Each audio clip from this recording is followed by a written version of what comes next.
The trees they do grow high, the leaves they do grow green. The time is long past, love, you and I have seen. It's a cold winter's night when you and I must bide alone. Though my bonny lady's young, he's a growing. Walter Pardon, 1914-1996, craftsman, singer, remembered by his friends in song. When first I went a-wagoning did go. I filled my parents' hats with grief, with sorrow, care and woe.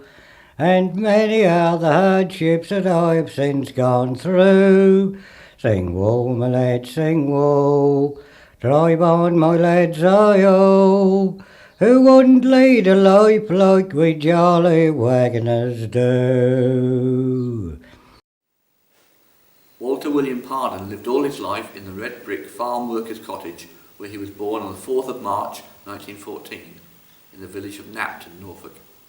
And his family were mostly farm workers, but unlike them, he became a carpenter. And Walter became well known all around the area, riding his bike and wearing his flat cap, getting around to jobs and doing all sorts of work on local buildings. Saturdays he used to quite regularly bike into North Walsham and go to Edwards, the ironmongers.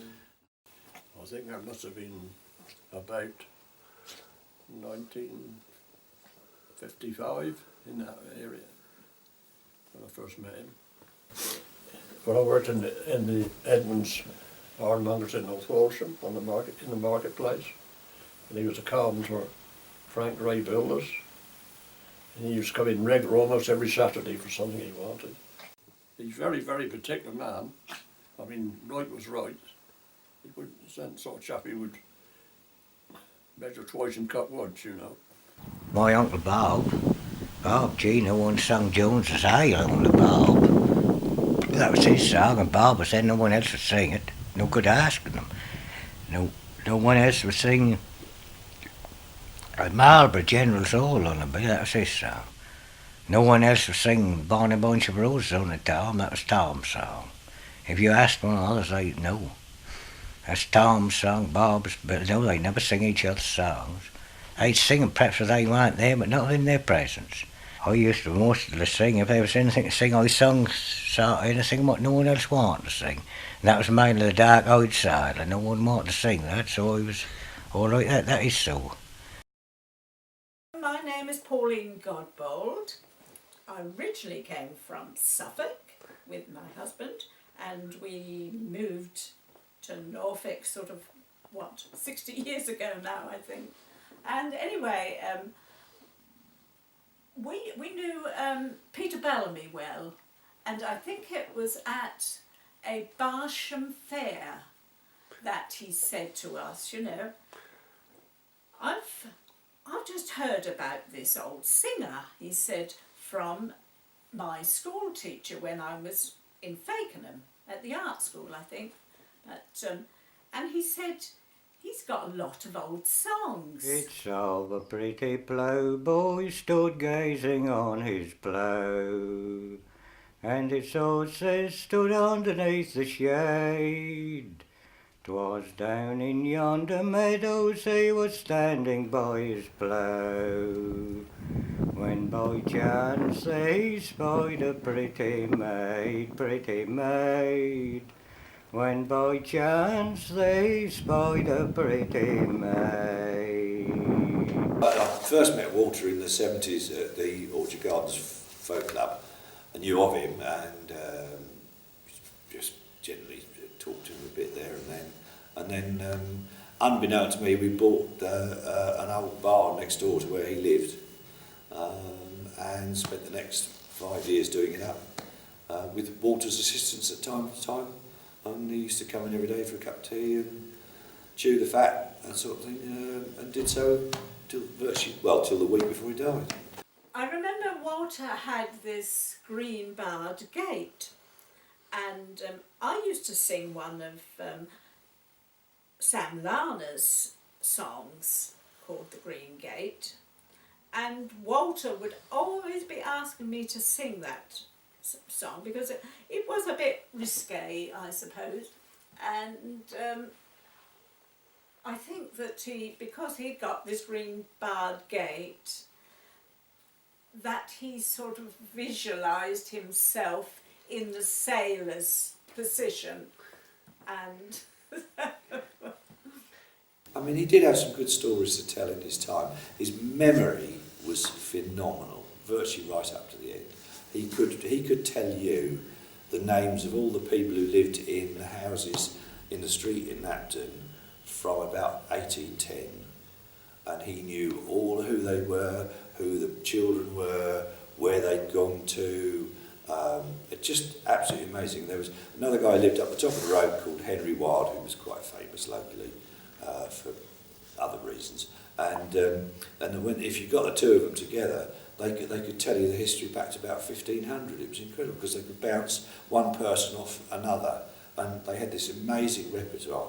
And the biggest mistake in my life is that I never recorded it. his favourite tea was a fried egg, brown bread and butter, and vinegar. So every time he stayed at ours for tea, it would have to be the fried egg, brown bread and butter, and malt vinegar. I didn't know Walter personally. I saw him on a couple of occasions at the Orchard Gardens on one folk session in the evening, and also at the annual folk festival held at the University of East Anglia. And he was, unlike a lot of traditional singers, he had a very quiet, restrained, sort of humble air about him. He didn't express himself with any particular mannerisms or hand movements or anything like that. He just stood, gazed straight ahead of him, hands behind his back normally, sometimes in his waistcoat, sometimes in his shirt sleeves, and just sang.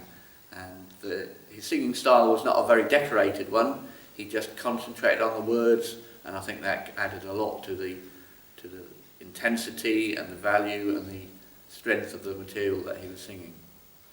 People said that generally he was a shy man. He took quite a while to get used to the celebrity of being on the folk scene, and he was very lucky that local people looked after him in those early days and would take him to folk clubs and folk sessions and folk festivals and made sure that he wasn't overtaxed in his performances. And the result is that there are some very good live recordings of him, and we were lucky that he was singing for about 8 or 9 years in public until he decided that it was time to stop. Peter Bellamy said to us,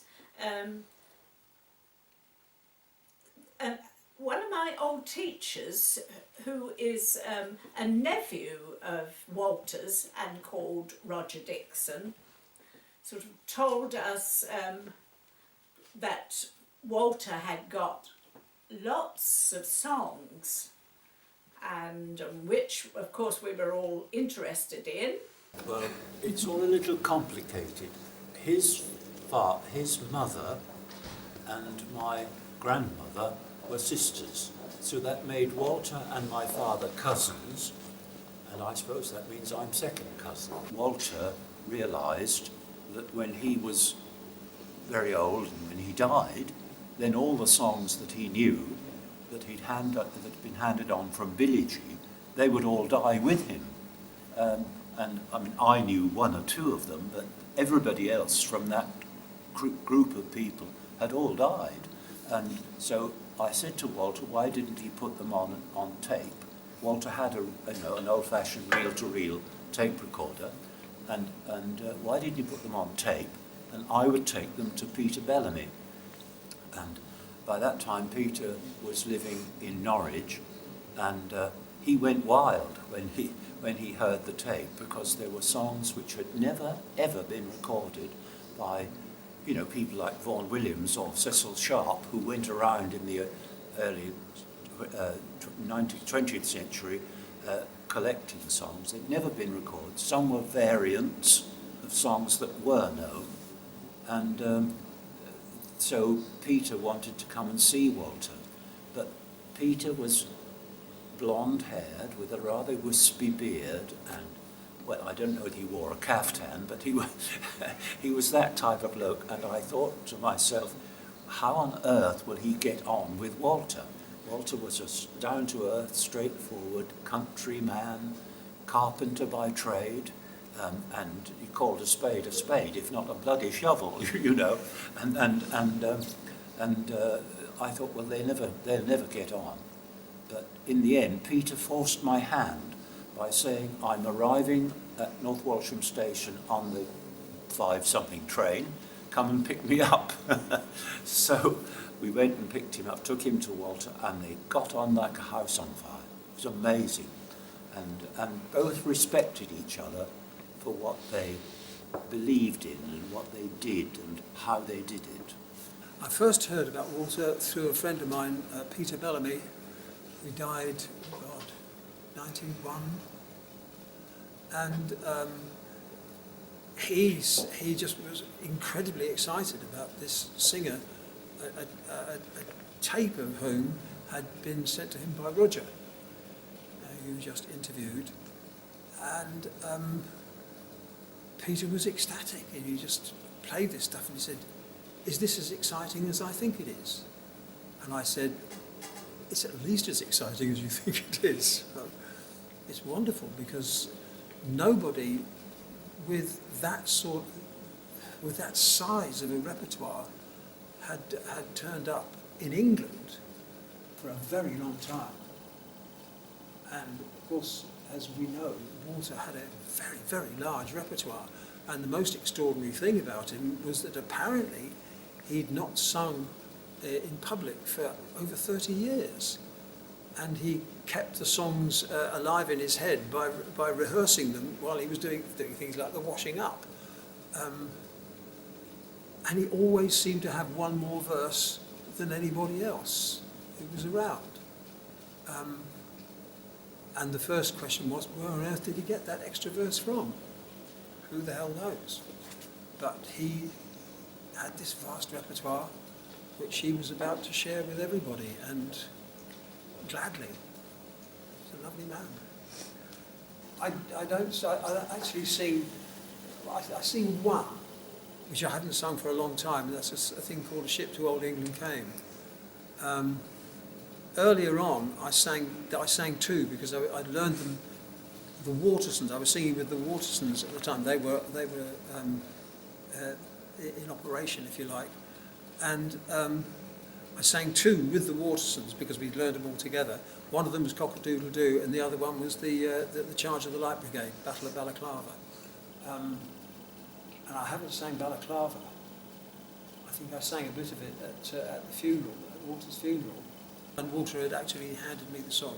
That's for you, which is, thank you very much. Well, what can you say about a funeral? Really, it was like a small gathering of the clans. It wasn't a huge funeral, but the people who were there were people who loved him and or were representing other people who loved him who couldn't get there. For instance, our daughter Eliza couldn't get there, and she was very upset at not getting there because she loved him.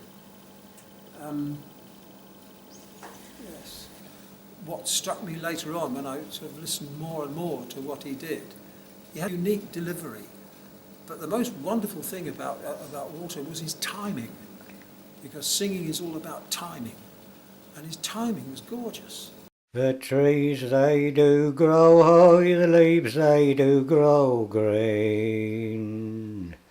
A time is long past, love, you and I have seen. It's a cold winter's night when you and I must bide alone. Though my bonny lady's young, he's a growing. Walter Pardon, 1914-1996. Craftsman, singer. Remembered by his friends in song.